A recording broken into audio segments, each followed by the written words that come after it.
devagar porque uma raciocínio para meter rápido e depois vai seguir a falar fica assim muito completamente retardado. Portanto, vai correr mal. Boa tarde a todos e a todas.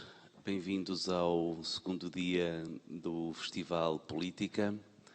Arrancamos nesta tarde com uma proposta que vem, digamos, dentro do festival ou dentro da estrutura do festival.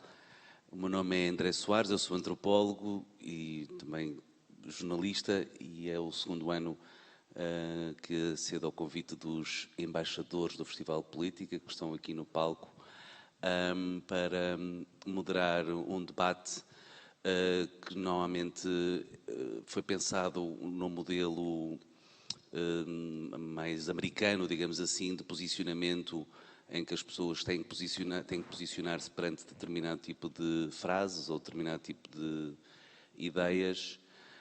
Devido às contingências da pandemia do Covid-19, tivemos que reorganizar um pouco essa ideia, porque não podemos ter circulação de pessoas, nem pessoas em palco, e decidimos colocar os embaixadores em palco, que eu já vou apresentar, e preparamos um conjunto de frases, ideias relacionadas com o ambiente, e a ideia é haver um posicionamento dos embaixadores e depois passar ao público para também se posicionarem e também alargar o debate ao público. Funcionará desta maneira, surgirão frases na tela, os embaixadores posicionar-se-ão e depois passará para o público e dinamizar-se-á o debate dentro das ideias e por temas relacionados com o ambiente. Vou passar a apresentar então os embaixadores em palco,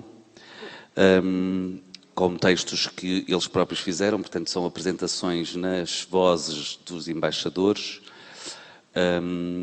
e depois no final eu explico o que é que são os embaixadores, é mais fácil, assim depois fazemos esse resumo e passamos ao debate.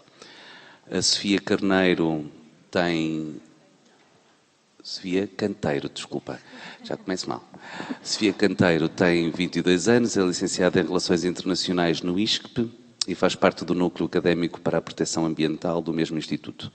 Tem interesse nas causas sociais, política, ecologia e jornalismo. Beatriz Capão, está aqui,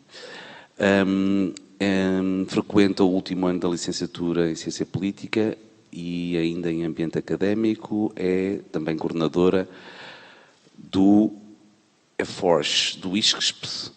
Fora do prisma universitário, abraçou projetos como voluntária no Global Changemakers, integra a equipa de igualdade de género do CNE, que trabalha o SDG, ODS, isto é o quê? É o Objetivo de Desenvolvimento Sustentável. Ok. Número 5, e frequentou recentemente a Academia de Ativismo. Muito bem. Daniela Martins. Boa tarde. 21 anos, estudante de licenciatura em Relações Internacionais no Instituto de Ciências Sociais e Políticas da Universidade de Lisboa, cofundadora e colaboradora do Núcleo Académico para a Proteção Ambiental do ISCSP-UEL, decidiu abraçar o projeto Festival Política enquanto embaixadora pelo excelente trabalho desenvolvido pelo festival nas edições anteriores, pelo tema da edição 2020, a sustentabilidade, daí a participação. A Maria Leonor Carapuço, nomes sonantes. Maria Leonor Carapuço é orgulhosa caldense, de 22 anos, licenciada em Ciências da Comunicação pela nova FCSH. O que mais gosta é de aprender. O que mais gosta é de aprender de tudo um pouco e saber sempre mais, principalmente sobre um tema tão abrangente e urgente como o ambiente. Uma idealista que ainda assim gosta de pôr as mãos na massa por aquilo que acredita e espera poder fazê-lo bastante ao longo da sua vida. Também esperamos isso. Sofia Grilo. Boa tarde. Progressivamente a terminar o mestrado em Engenharia Biomédica no IST. No entanto, apesar de não me arrepender, não é isto que me faz acordar todas as manhãs. Uma partilha informada de conteúdo sustentável, de histórias adormecidas, de dados confiáveis, funciona como despertador para ser. Por esse motivo, leio livros, escolho não comprar fast fashion, ajuda a organizar eventos do TEDx Lisboa, o TEDx UEL Lisboa, e o Festival Política, e tento acompanhar a minha criatividade. Excelente proposta. O Sálio Giao é pós-graduado, está aqui à minha esquerda, pós-graduado em crise e ação humanitária, estudante de mestrado de estudos de desenvolvimento, um agente de mudança comprometido em promover a construção de sociedades mais justas e pacíficas, que bem precisamos. Duas embaixadoras não estão, eu vou, de qualquer das formas, ler as suas palavras. A Inês Colasso tem 23 anos, é pós-graduada em Igualdade de Género e licenciada em Relações Internacionais, apaixonada pelos estudos de questões de género, educação e migrações, sempre à procura da próxima atividade que permita estar em contacto e ser parte ativa da sua comunidade. É membro do coletivo, a coletiva da Associação UWC Portugal. A Catarina Ramalho também não está connosco, mas a Catarina Valente Ramalho tem 23 anos, é de Lisboa, aluna de mestrado em Estética e Estudos Artísticos da Universidade Nova de Lisboa, com especialização em Arte e Culturas Políticas e licenciada em Relações Internacionais pela Universidade de Lisboa, parte do coletivo antirracista para os pró-direitos ecossocialista, anticapitalista e feminista, a coletiva. Identifico como áreas do meu maior interesse de investigação os estudos de género e pós-coloniais. Feitas as apresentações, dizer que os embaixadores do Festival Política são uma iniciativa interna do Festival Política que pretende comprometer jovens em idade académica, mas não necessariamente, com as questões políticas e da cidadania, que é, de facto, o objetivo deste festival. A participação ampla nos debates da cidadania, as preocupações com o mundo e fazer com que esses debates aconteçam de forma livre, serena, não estou a citar Marcelo, serena e inteligente. E é isso que vamos tentar fazer aqui hoje e colocar o ambiente no centro do palco, apesar de nós não podermos ir para o centro do palco, vamos tentar colocar o ambiente no centro do palco e depois também convidar a quem quiser na plateia, há 2 microfones, a participarem e a posicionarem-se de 3 formas. Concordo, não concordo, não concordo nem discordo. E a ideia é ser o mais sucinto possível na apresentação da argumentação perante as frases preparadas pelos embaixadores. Posso começar? Meninas, por uma questão de género vai ser tudo meninas hoje, está bem? A maioria, em democracia, Concordo. Vence. Então começamos com o primeiro statement. Na área de ciência e educação, escolheu-se a primeira frase. As alterações climáticas são um processo natural com pouca intervenção humana. Posicionamentos aqui no palco.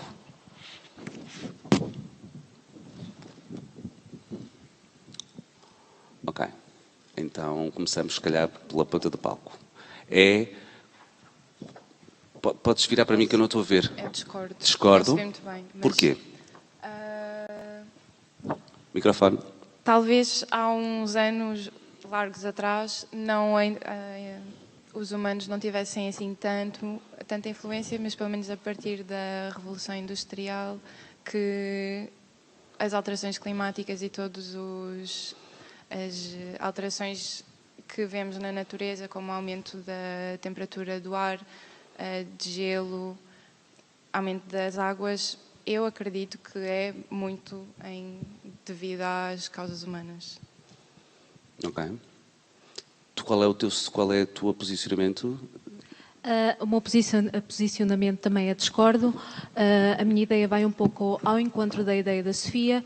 A partir mais ou menos da Revolução Industrial verificou-se grandes alterações ambientais no planeta, muito devido também ao modo de produção capitalista e ao sistema. Ok. Neste sentido, a forma de produção dos seres humanos afeta o ambiente, é isso? Sim, claro. Sim, é essa a ideia. Tu também estás na mesma linha? Sim, Eu não gosto nada de unanimidades. Temos aqui que arranjar Pois. Mas diz o teu posicionamento. Sim, podia fazer de advogada do diabo só pela graça, mas não. Pronto, alterações climáticas é algo que existe já há muitos anos, mas aquilo a que se refere a frase, obviamente, são as mais recentes, tem a ver com o aquecimento global. E pronto, eu não estudo ao nível científico as alterações climáticas, mas é consenso científico que as mais recentes são produto da atividade humana. Mas e há quem económica. rejeita essa ideia de Sim. que a ciência... Sim, ou seja, eu acredito que é verdade porque é o consenso da comunidade científica, não absoluto, mas bastante maioritário, e há muitas provas disso, científicas. E evidências naturais também, não é? Sim, sim. Eu apanho o comboio das minhas colegas e posiciono-me também com discordo.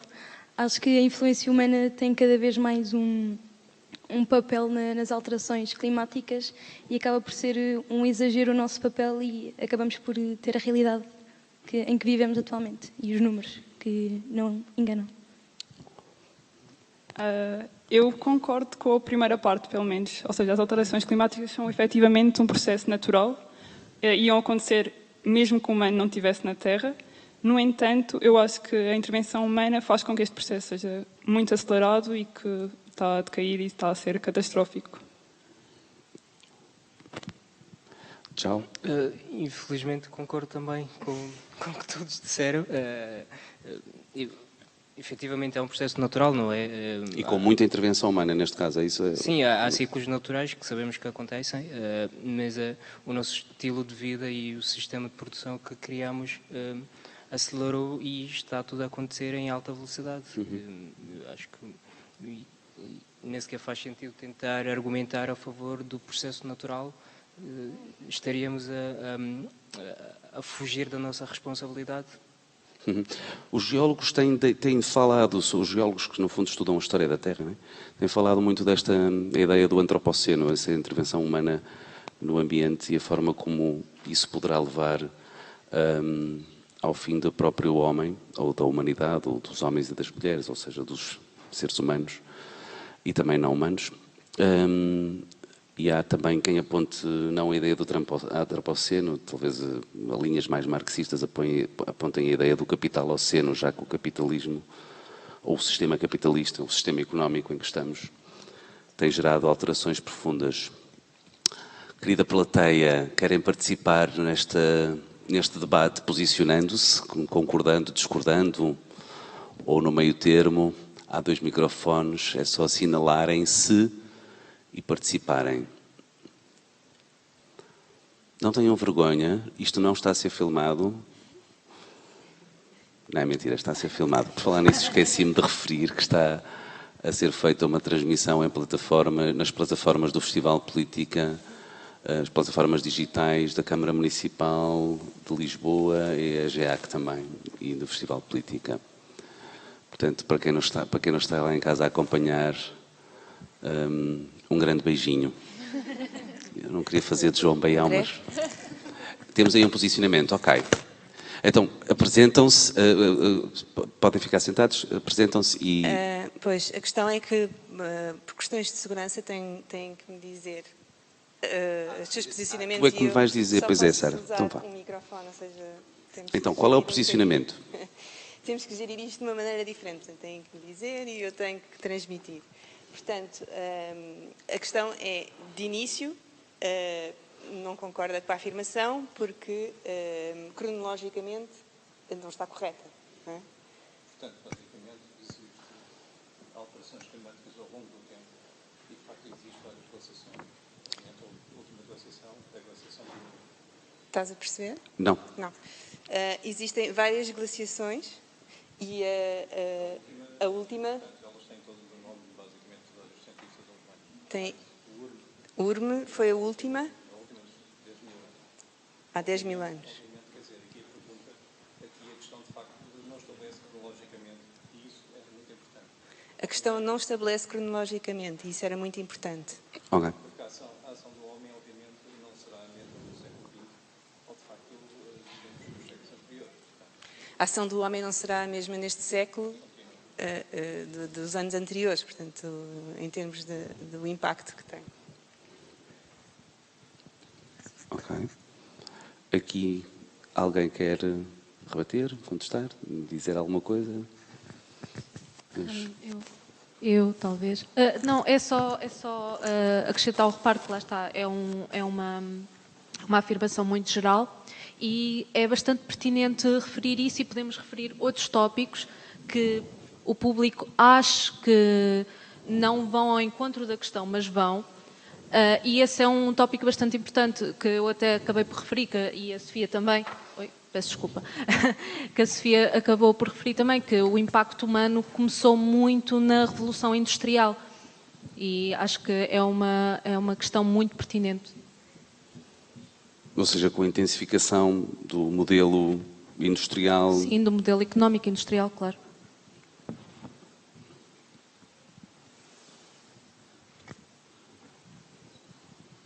Mais alguém se quer posicionar?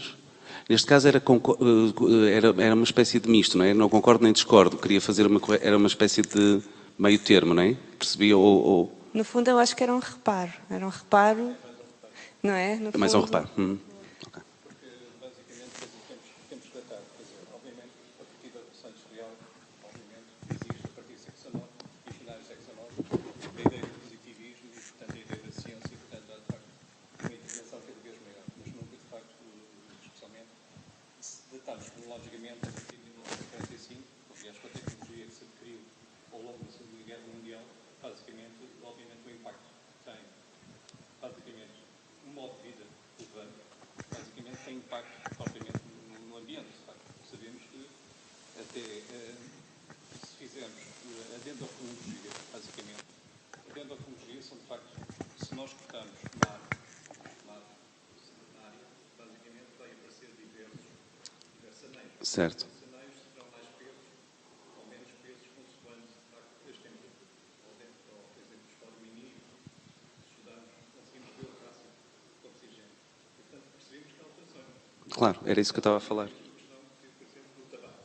Basicamente, o tabaco faz mal à saúde ou não há? Não há estudos. Portanto, até haver estudos. Basicamente, por isso há que existe um processamento, digamos, um pouco, entre aspas, engajado politicamente, de alguns cientistas, de facto, alinham essa situação, de facto, é um processo natural e, portanto, não existe qualquer intervenção do homem, de qualquer forma existiria, portanto, essa situação. A intensidade talvez tenha a ver com a intervenção humana, é isso? A intensidade, obviamente, tem a ver com a intervenção humana. Pois, até, aliás... Isso já ninguém duvida, claro. não é? Quando, de facto, as correntes oceânicas têm alterações, obviamente, quer dizer, acho que já ninguém duvida, não é? Sim, portanto, os geólogos até falam que este processo terá sido iniciado, digamos assim, cortando aquela árvore e referindo as questões... Agora, com os descobrimentos, não é?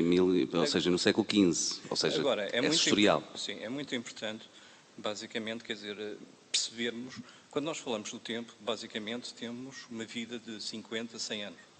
E, basicamente, as pessoas geralmente perguntam, bem, no tempo dos meus avós havia muito frio, ou havia não sei o que mais. Basicamente, quando se estuda os climas, obviamente, temos que falar de séculos e séculos. Claro. E, portanto, nós unicamente falamos, de facto, daquilo que nos está mais perto, e, de facto, é este século. Mas, portanto, obviamente, quando falamos no clima mundial, temos que falar, de facto, em períodos muito mais alargados, para percebermos se há mudanças ou não há. Portanto, basicamente, ontem choveu mais, portanto, em comparação com o ano anterior, mas, de facto, não é assim que se deve ser feito. Portanto, penso eu. Mas numa visão antropocentrada da história desse tempo, há uma intensificação dessa intervenção. Concorda? Discorda? É sempre baseada no homem. Basicamente, a maior parte das pessoas não percebe, digamos, a natureza por ela própria. Percebe, e aliás, falaste nisso, senão o homem falece. Claro. Portanto, obviamente que é centrada, digamos, no homem, não? Senão seria na natureza em si. Excelente contributo. Querem acrescentar alguma coisa? Passamos ao próximo slide. Alguém do público quer participar? Não me façam fazer como aquela senhora dos prós e contras. Não há prós e contras. Estejam à vontade. Com conversa. Estamos a fazer, como é que se diz na Guiné? Um jombai. Fazer jombai. Passamos à próxima. Ok.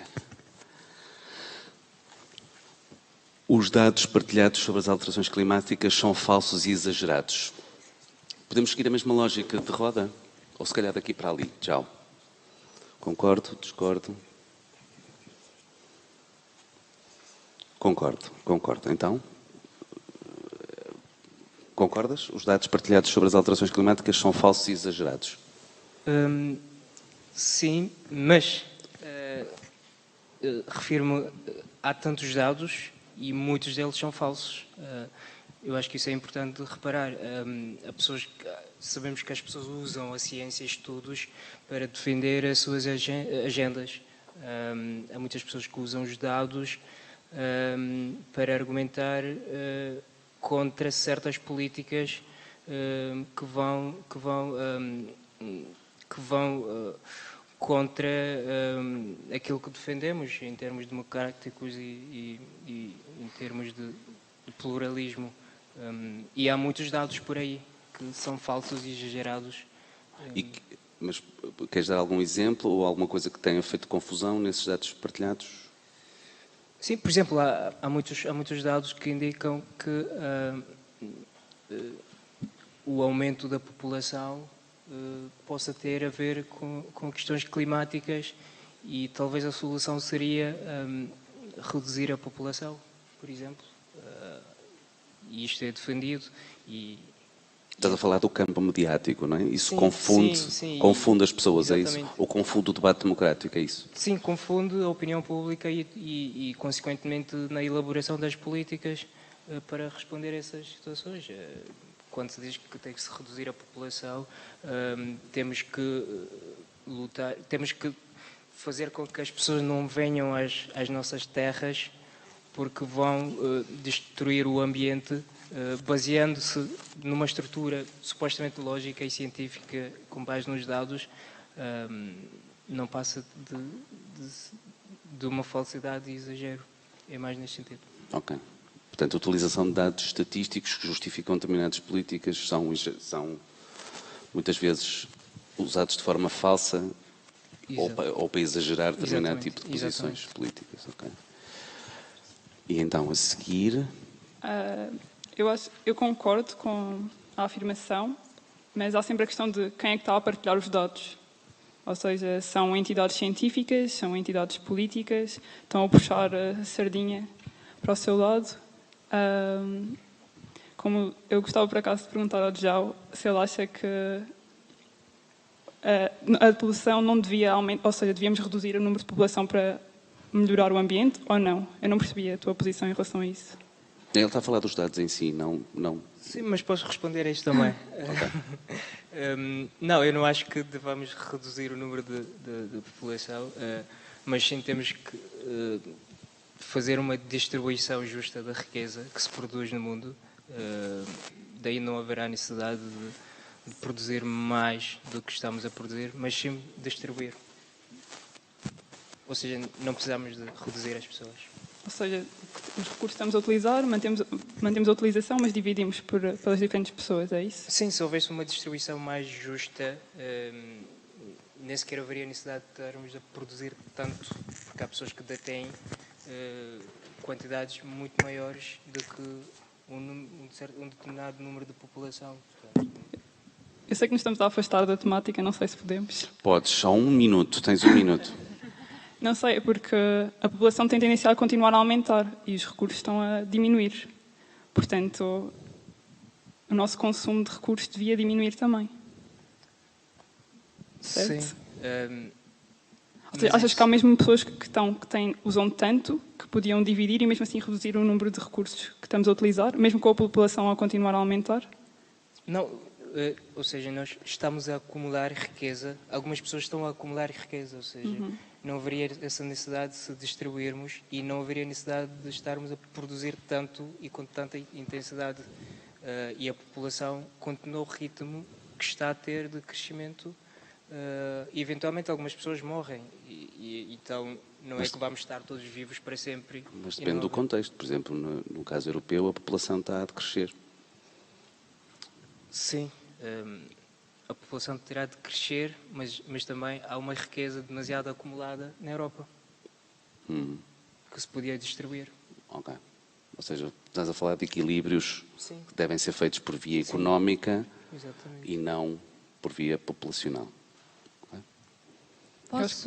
Desculpa, eu só queria partilhar uma ideia acerca desse assunto, já que é pertinente, que é, para completar um bocado a ideia do João, há pessoas que têm recursos ao seu dispor que precisavam mais ou menos de 30 vidas para os gastar. Portanto, eu acho que é possível não só reduzir a produção, como redistribuir esses mesmos recursos sem que haja uma redução da população. Lá está, tem a ver com a produção dos recursos. Onde esses recursos estão concentrados, não com a quantidade de população que existe. Isto é um argumento super falacioso, super mal explicado e que serve a agendas políticas. Concordo. Para não nos desviarmos, depois já voltamos ao assunto, que está a ficar interessante, mas passamos à próxima. Acho que sobre a afirmação os dados partilhados sobre as alterações climáticas são falsos e exagerados. Concordas, eu discordas? não concordo nem discordo. Apesar dos números serem algo exato, a forma que nos leva a ler acaba por ser um pouco turva e a realidade acaba por ser turva também.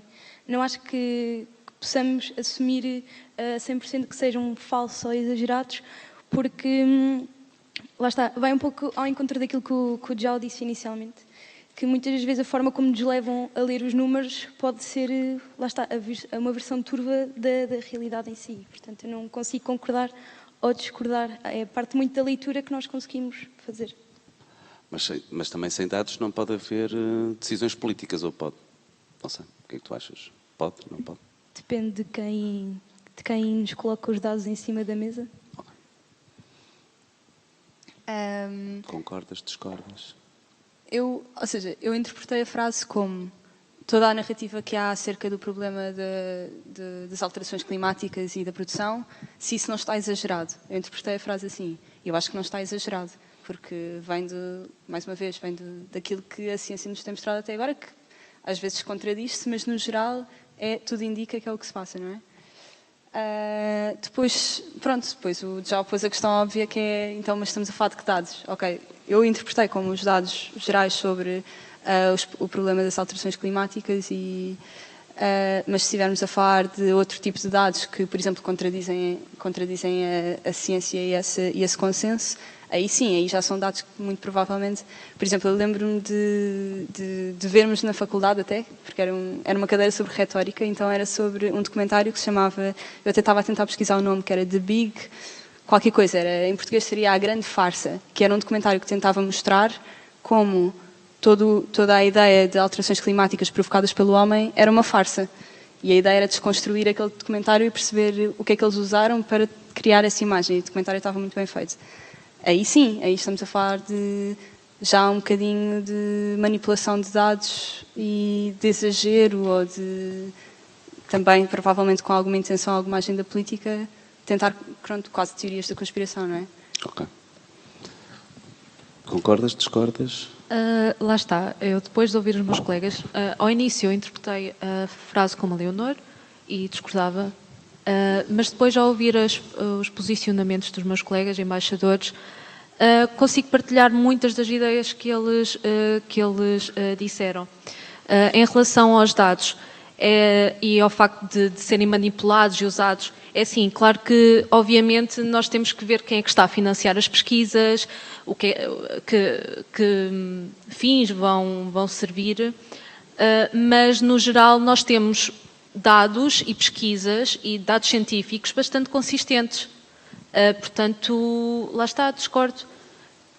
E também, em termos políticos, nós já vimos e temos bastantes exemplos no mundo que não é preciso uma base científica para adotar certas políticas. Lá está, podemos também adotar o caminho das fake news, que é algo que está bastante na moda, até mesmo na política. Mas sim, não tenho uma posição definida acerca disso, porque lá está, depois aborda muitos campos e é complicado, é uma discussão longa. Eu discordo, ou seja, eu acho que os dados reais devem ser ainda mais assustadores e mais catastróficos do que aqueles que chegam até nós e que nós temos a oportunidade de observar na net, nos jornais, até porque eu há pouco tempo li um documento muito interessante que abordava exatamente isso, que nós, os seres humanos, psicologicamente, não têm a capacidade de lidar com notícias e com histórias que vão ser muito catastrófico e é muito difícil chegar às soluções e resolver certos problemas que nós temos os dados à frente e temos as previsões e até temos uma previsão que pode ser ainda muito pior do que vai ser ou não. E há certas coisas que não são tão faladas porque nós próprios não estamos, como seres humanos e com o nosso sistema emocional não está capacitado para lidar com a catástrofe, com a morte iminente, não é algo... Portanto, discordo. Ok. O nosso público tem alguma coisa para dizer, posicionando-se? A Carmo está aqui, Carmo à frente.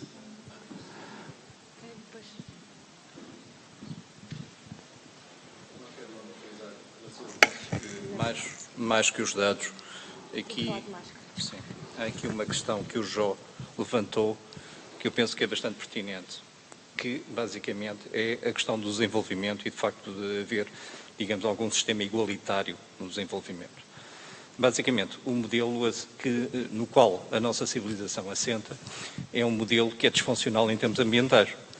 O que acontece é que vários países, basicamente, dizem uma argumentação, é uma argumentação válida, a Europa, os Estados Unidos, os países ocidentais, basicamente poluíram.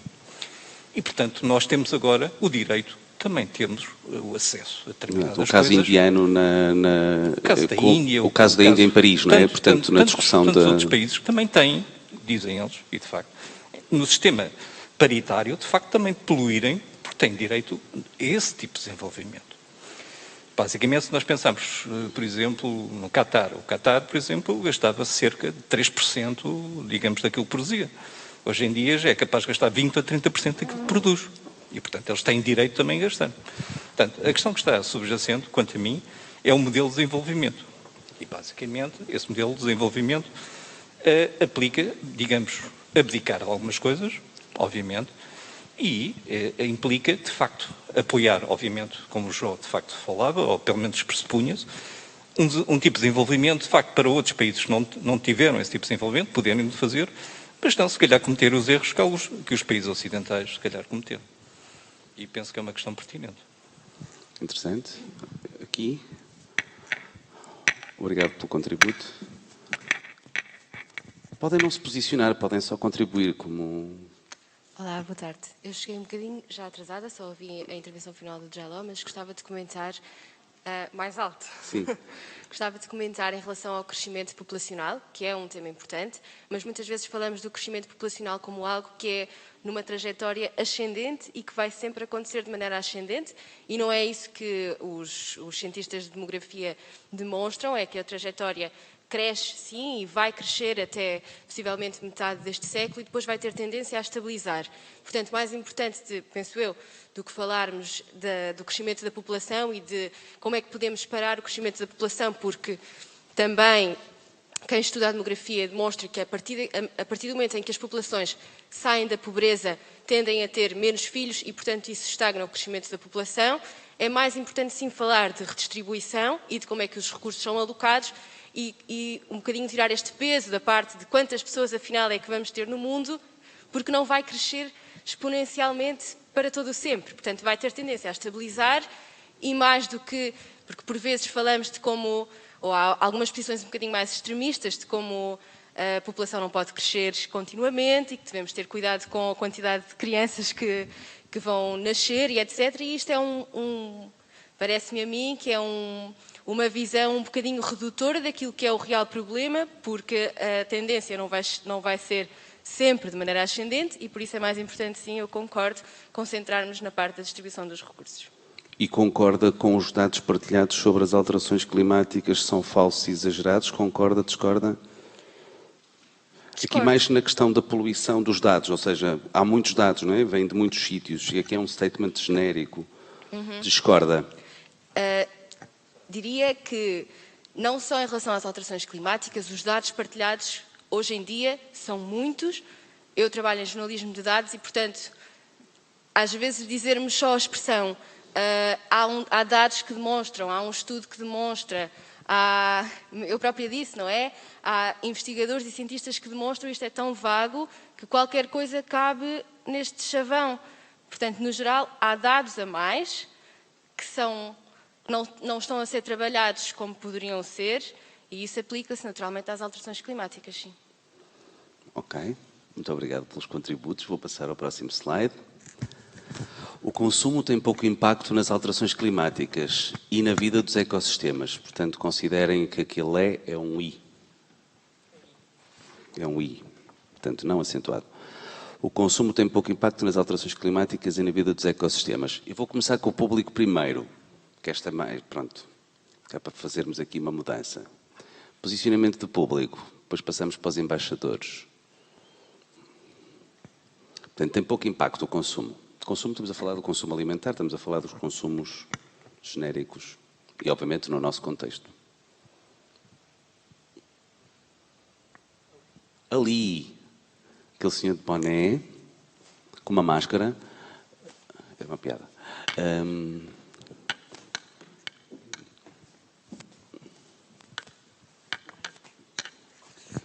Olá, muito boa tarde. Eu há bocado queria fazer uma intervenção, não sei se ainda posso fazer. Uma intervenção. Eu levantei a uma mão. pequena intervenção, sim, mas é mesmo uma pequena intervenção. E depois concordo, depois posiciona-se. E vou posicionar-me sobre isto, sim. Exato. O comentário é simples, eu concordo com aquele comentário que foi, não gosto nada de projeções malthusianas, de isto vai ser gente a nascer que nunca mais vai acabar e vamos morrer todos à fome. Não. Já não fazia isso desde o século XVIII. Dito isso. E não aconteceu. E posicionamento relativamente ao anterior, rápido, prometo. Não concordo nem discordo com a afirmação anterior, mas nós temos que ter atenção e temos que ser tão exigentes com os atores científicos como somos com os atores políticos, porque deve haver aqui gente que se lembra, eu só soube há pouco tempo, o IPCC, o International Panel for Climate Change, em 2009 houve um escândalo enorme chamado Climate Gate, em que soltaram milhares de e-mails, em que eles diziam assim, olha, nós não podemos soltar os dados verdadeiros, que é para eles não replicarem este estudo, porque nós andamos aqui a alterar um bocadinho as coisas. E a trocar e-mails a dizer coisas do género, nós temos que politizar isto que é para aumentar os nossos grants. E pronto, nós temos que ser bastante exigentes com os atores políticos, com os atores científicos, como somos com os atores políticos. Em segundo lugar, discordo desta afirmação. E com os atores mediáticos, portanto, quem processa os dados, porque nós também somos muito bombardeados com as questões mediáticas. Exatamente. E aí já pode dizer qualquer coisa. Achei piada porque houve aqui duas posições contrárias simultaneamente. Uma em que nós devemos lutar as fake news e nós ainda devemos aumentar ainda mais estes dados. Achei piada. Discordo desta afirmação porque, por exemplo, em Madagascar já não existe praticamente pau rosa, porque eles chegavam lá, o pau rosa é curioso, porque as árvores nós não sabemos se a madeira que está lá no interior é boa até cortarmos as árvores. Então eles cortavam as árvores e 1 em 10 eram aproveitadas. Então eles cortavam as árvores todas para tirar uma árvore para fazer um móvel ou uma guitarra ou fosse lá o que fosse. Portanto, efetivamente isto é verdade. A maneira como o demand que existe para um determinado produto vai afetar o ecossistema onde esse produto está a ser extraído, como é óbvio. Tem pouco impacto ou tem impacto? No caso de Madagascar? Tem impacto, tem muito impacto. Portanto, claro que sim. Discordo desta afirmação. Discorda desta afirmação? Sim. Okay. Muito obrigado.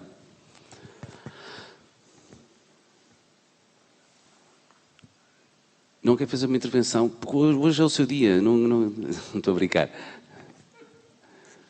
Pois estão todos de máscaras, não vos consigo ver. Agora aqui. Está aqui. Vamos aqui, mas ok. O consumo tem pouco impacto nas alterações climáticas e na vida dos ecossistemas.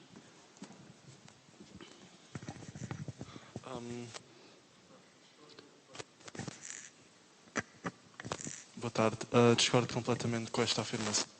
O consumo do público e da indústria, basicamente, e a indústria é, sem dúvida, o maior causador humano, pelo menos, das alterações climáticas. Logo, consumo, eu acho que tem direta correlação com as alterações climáticas.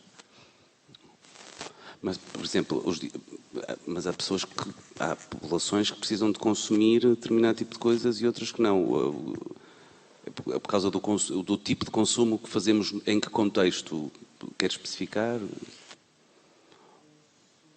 Talvez mais em no contexto euro-americano? No contexto euro-americano, Euroásia? com certeza, sim. Ou seja, afeta os ecossistemas? Sim.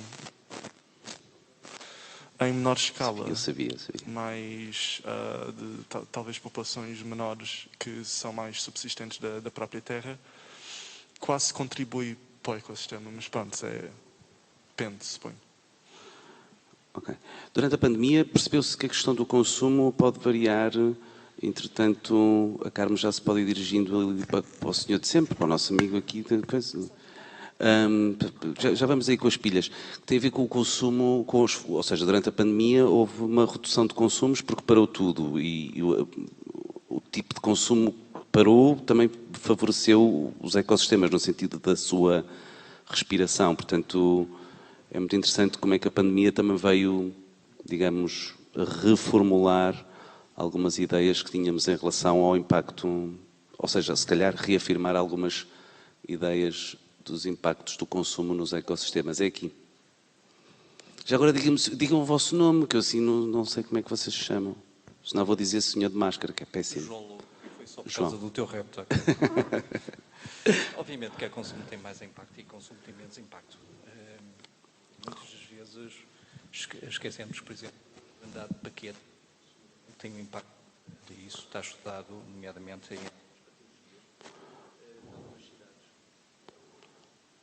de algumas cidades que, digamos, recebem, de facto, digamos, cruzeiros. E, portanto, todo consumo tem impacto. Agora, lembramos, por exemplo, da agricultura extensiva e podemos, digamos, falar no fisiocratismo, falamos aqui na Revolução Industrial, e, basicamente, de facto, digamos, aquelas culturas que nós víamos, digamos, em grande expansão, basicamente com helicópteros, com aviões a acompanhar, de facto, os aviões, digamos, a espalharem a semente, basicamente, seríamos um país, digamos, um mundo mais feliz, a África e algumas zonas de pobreza iriam desaparecer e, portanto, iríamos ter também plantas melhoradas geneticamente e, de facto, basicamente, depois percebemos que, de facto, essas Monsantos e outras coisas do género, de facto, têm um impacto muito grande. E, portanto, de facto, o consumo podemos, de facto, criar, de facto, amortecedores. E, portanto, criar, de facto, consumos que têm menos impacto. Obviamente que, por exemplo, em Portugal, de facto, se calhar nós temos solos bastante pouco férteis, de facto, com pouco humus, e se calhar se nós tivéssemos, por exemplo, apostado numa agricultura com mais valor económico e mais agrobio, se calhar teríamos, se calhar, até um maior retorno e se calhar com menos impacto, digamos, no ambiente.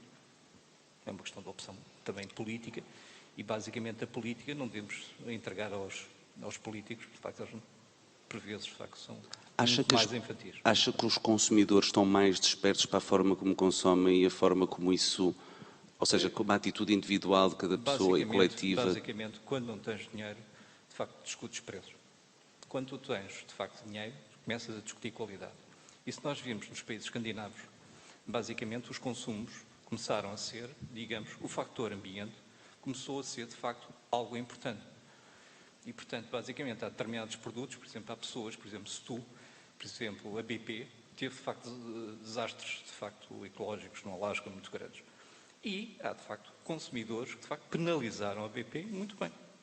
Portanto, cabe-nos também a nós ter esse aspecto. Por exemplo, não falando aqui em marcas, sei lá, há marcas, por exemplo, a BMW, que, de facto, digamos, de alguma forma, esteve ligada ao sistema nazi. E hoje em dia toda a gente se esquece e, basicamente, ter um BMW é sinónimo de status.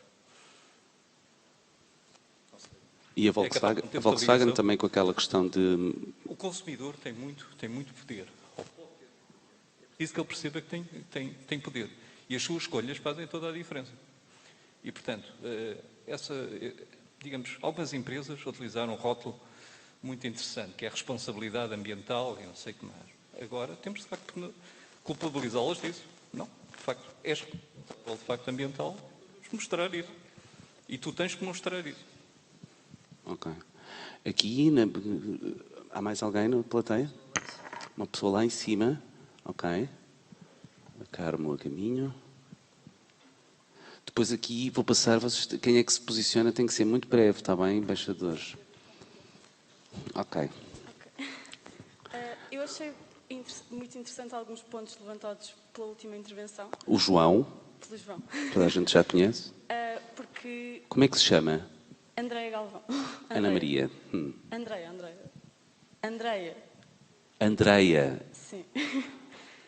Porque, de facto, eu acho que é muito difícil contornar o facto de que o consumo, as indústrias e a forma como se organizam a nossa sociedade não são feitas em prol da luta contra as alterações climáticas. E muitas vezes acho que quando falamos de consumo caímos numa narrativa que, a meu ver, é errada, que é de culpabilização do indivíduo, do consumidor, porque acho que, como o João disse, há que ter em conta que quem não tem muito dinheiro discute preços. E acho que muitas vezes culpabilizamos erroneamente consumidores que não têm capacidade financeira, nem capital social, cultural, para fazerem estas escolhas conscientes. E acho que se acaba por pôr aqui há uma barreira de classe no que toca ao chamado consumo ético. As questões éticas do consumo, é isso? Sim. Okay. Obrigado. Não é acessível a toda a gente de igual forma. Pois aí já fazemos aquela intersecção com as questões de classe e quem é que acede aqui, a questão da qualidade, quem tem dinheiro, etc, etc. Eu estava a pensar em territórios onde o consumo é visto de outra forma, bem naquela linha de Madagascar, porque há muitas pessoas que consomem aquilo que a terra dá, portanto, e também acabam por afetar aquele ecossistema específico, não aquela lógica do nosso sentido de consumo do supermercado que está tudo à mão, mas sim, eu percebo o que está a dizer. Esta frase até é muito ambígua. O consumo, a que é que se refere? Se é um consumo individual, se é o consumo das grandes indústrias? Eu fiquei na dúvida quando li pela primeira vez. Aqui o consumo no sentido da ideia do consumo, ou seja, de termos que comprar coisas, de consumir coisas, no sentido de ter coisas, não é? Pode ser alimentar, mas também pode ser... Eu nem falei do plástico, mas, por exemplo, o consumo de plásticos, ou essas questões que têm impactos também nos ecossistemas. Aqui é uma ideia genérica. E acho que há muitas nuances culturais no conhecimento sobre o impacto que nós temos na nossa sociedade. Acho que isso também vem de algum capital social e de conhecimento, e de novo põe-se a questão de classe, não é? Nem toda a gente percebe porque é que a questão do plástico é importante quando não consegue pagar as contas no final do mês, por exemplo. Ok. Interessante proposta, porque agora vamos passar aqui para quem quiser falar aqui um pouco sobre esta questão, para depois passarmos à questão da educação, para a educação muito breve, ambiental. Estavam a falar sobre o consumo e falaram sobre o cultivo intensivo e extensivo, e ainda ontem no debate falava-se precisamente sobre isso, sobre a cultura intensiva do olival. E que os métodos usados para o cultivo extensivo e intensivo do olival no Alentejo são feitos de uma maneira tão longe do tradicional e com uma qualidade tão inferior que o azeite feito através de métodos mais tradicionais é comprado pelas grandes indústrias do azeite para misturar com o azeite, porque de facto o consumo é tão intensivo, tão obsessivo, que deixa de ser azeite, deixa de ser uma parte, uma alimentação. Neste caso, para responder à procura, não é? Sim. Alteram-se critérios para responder à cultura de consumo, neste caso. Sim, exato. Okay. Vamos ter que passar, que o tempo está a voar, e já não vos vou deixar falar. Vou passar para a próxima. Ai, não era esta. Não, é esta. Ok. Na parte... Os programas curriculares de ensino não deveriam englobar questões ligadas ao consumo sustentável. Não deviam. Concordam? Discordam? Discorda. Porquê que discorda? Vamos já começar por aí, sim. Discordo, e para além de achar que os planos curriculares devem englobar estas questões, para além disso, as questões que já são abordadas, porque já é abordado, devem ser muito mais aprofundadas e atualizadas. Pronto, eu já saí do ensino obrigatório há uns anos, mas tenho familiares que lá estão e eles contam-me coisas que são matérias que são dadas, e sinto que as prioridades, o que se tenta passar, está muito desatualizado. É aquela ideia de ambientalismo do início dos anos 2000. E acho que é preciso aprofundar primeiro, falar muito mais disso e atualizar para questões que agora realmente importam.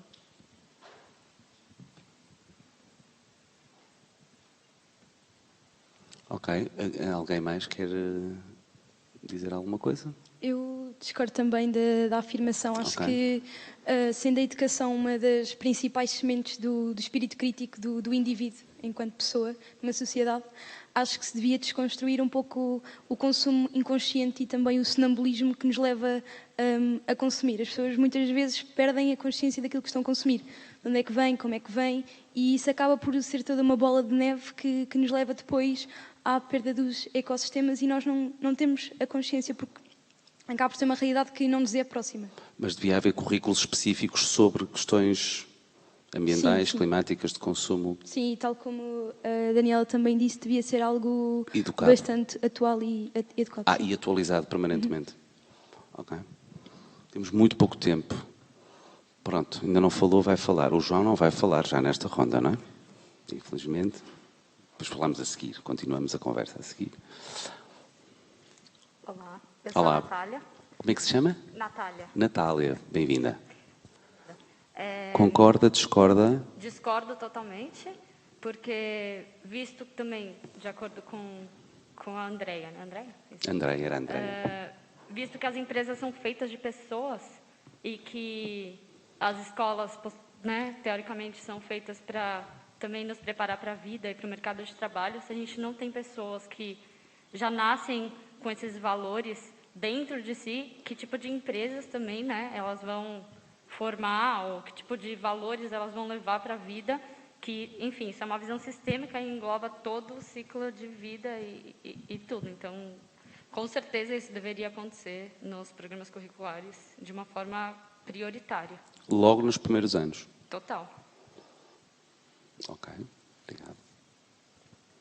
Aqui deste lado. E depois vamos fazer a última.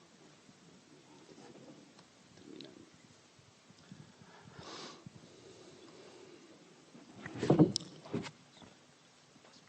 Olá. Como é que se chama? Antónia. Antónia, boa. E sou professora. Ok, fantástico. Que melhor pessoa para nos dizer se discorda, se concorda? Então, discordo desta frase, portanto, deveriam, como os programas curriculares têm vários pontos para o ensino do consumo sustentável. Ou melhor, quando eu andava na escola, jamais alguém falou em fazer triagem, em fazer dotar a escola de espaços para deitar o papel, o plástico, etc.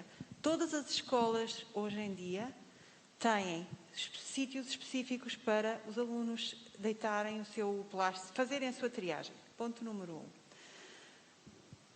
Ponto número 2.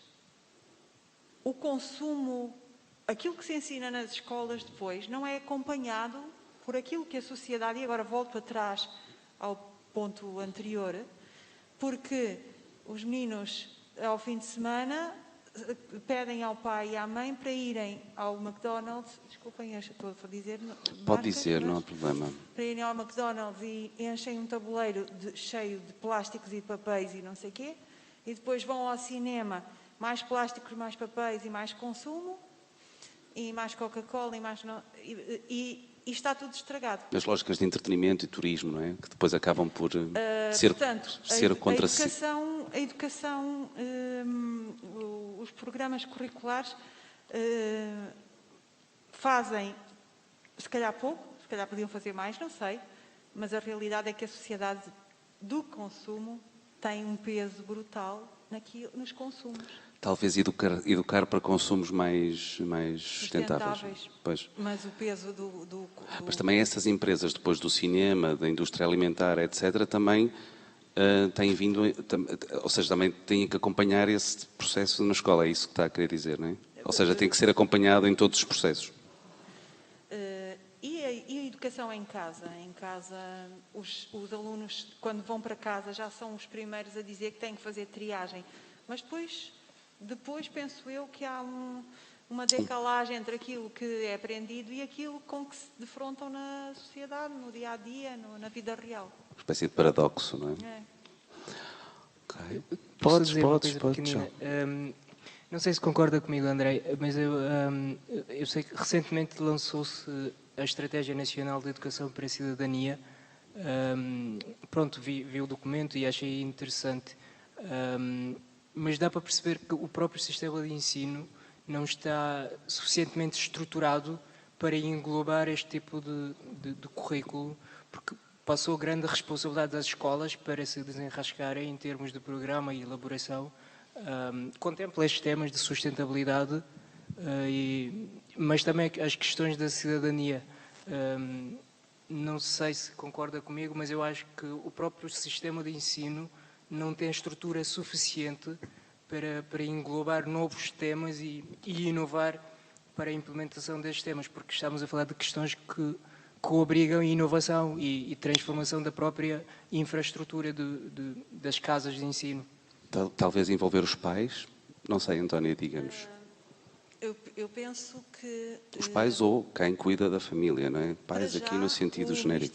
Os ministérios, o Ministério da Educação e outros, deviam sentar-se e gizar novos planos, novos programas, o que é a sociedade do século XXI, o que é que nós queremos ensinar realmente, o que é importante, não é ensinar, é despertar, é se calhar primeiro isso, e limpar muito do superficial, ou melhor, sim, do superficial, e ensinar as coisas realmente importantes, porque há coisas realmente importantes, como o respeito pelos outros, a história.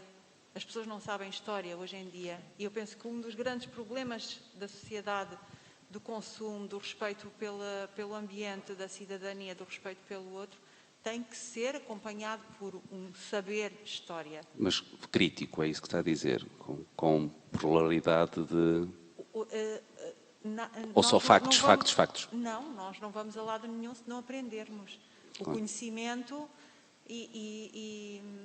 só que limpa-se põe-se tanta coisa que não interessa, e depois o verdadeiramente importante, e eu estou a falar da história, da filosofia,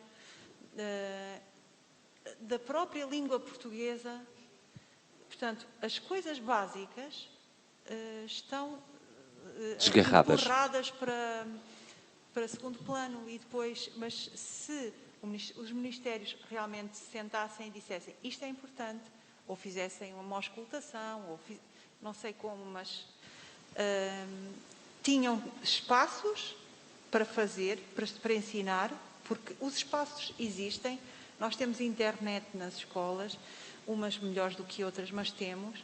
Nós temos acesso a programas, a Ecoescolas é um programa que está aí e que ajuda quem quiser dentro das escolas a implementar, ajudando a triar e a sei lá, uma série de coisas. Mas é preciso ir para lá dos pequenos gestos, é isso? Sim. É uma coisa mais integrada, mais política, talvez. O João tem a palavra, claro. Tem contribuído de forma tão positiva para este debate, tem que ter a palavra. Agora, espere só um bocadinho o microfone chegar. Pode provocar, que a gente está aqui para isso também. Como é que nós estamos a falar do ambiente, que é ótimo na internet ou numa sala de aula? O ambiente existe, ele anda por aí. É necessário conhecê-lo. Bem, eu de facto comecei a aprender a gostar do ambiente porque de facto, basicamente aos 18 anos, descobri o montanhismo e descobri a canoagem.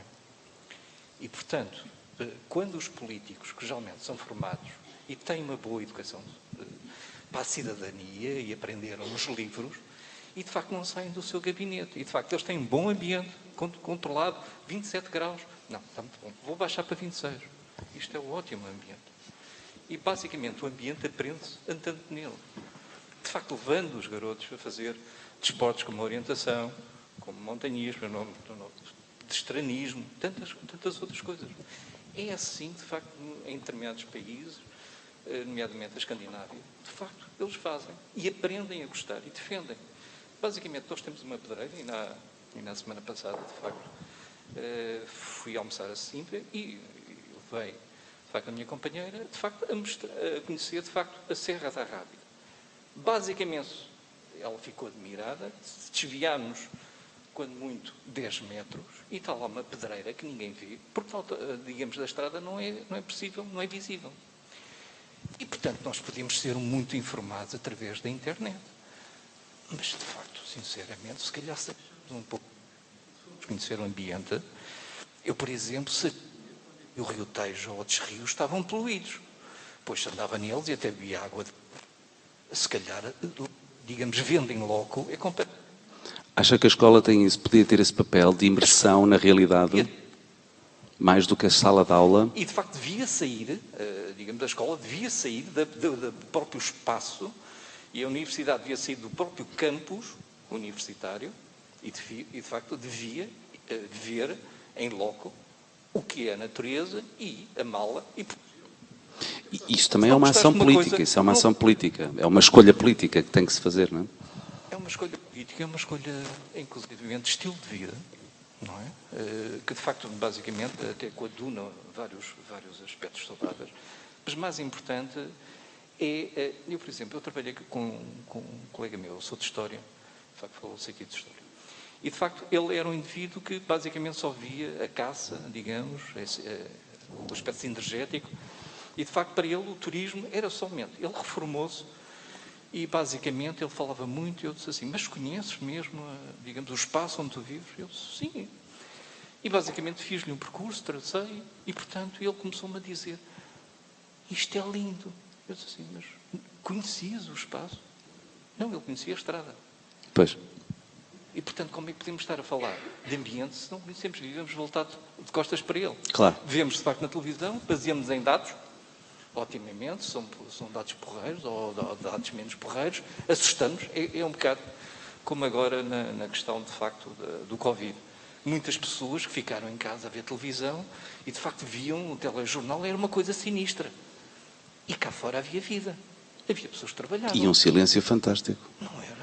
E, portanto, basicamente havia uma vida completamente diferente. Claro. Portanto, um bom exemplo, olhar para o telejornal, pronto. Uma boa proposta. E dados. Sairmos da bolha, não é? A sugestão do João. Bom, agora não sei o que é de fazer, porque eu acho que já estamos fora do tempo, tremendamente fora do tempo. Tínhamos imensas coisas para discutir e ficamos só na ciência e educação. E eu acho que não tenho mesmo mais tempo, não sei, não temos mesmo. Bom, de qualquer das formas, dizer-vos que foi um prazer imenso estar aqui convosco à conversa. Obrigado aos embaixadores do Festival Política pelo trabalho que têm feito. Eles merecem uma salva de palmas porque eles trabalham intensamente estes dias e eu gostaria que vocês, colaboradores neste debate, batessem uma salva de palmas a estes jovens embaixadores comprometidos com a política e com a mudança de mentalidade. E a sugestão que eu faço é conheçam o ambiente, protejam-no e defendam-no para que tenhamos um futuro menos sombrio. Posso só dizer Podes. Pronto, queria só agradecer a todos os que participaram e que é mesmo o objetivo deste debate, é que haja participação do público e que haja pensamento crítico e que seja abrangente a todos, que não seja só vem um especialista, um convidado vem ao palco, fala, debita e depois nós vamos todos para casa. Não, o objetivo deste debate é mesmo que haja conversação entre todos. Portanto, muito obrigada também a vocês. Obrigado pelas propostas, muito obrigado. Muito obrigada a todos e a pedir-vos, por favor, que fiquem nos vossos lugares. Por razões de segurança e normas aqui do Cinema São Jorge, vão sendo retirados da sala por setores. Está bem? Portanto, aguardem. Obrigada.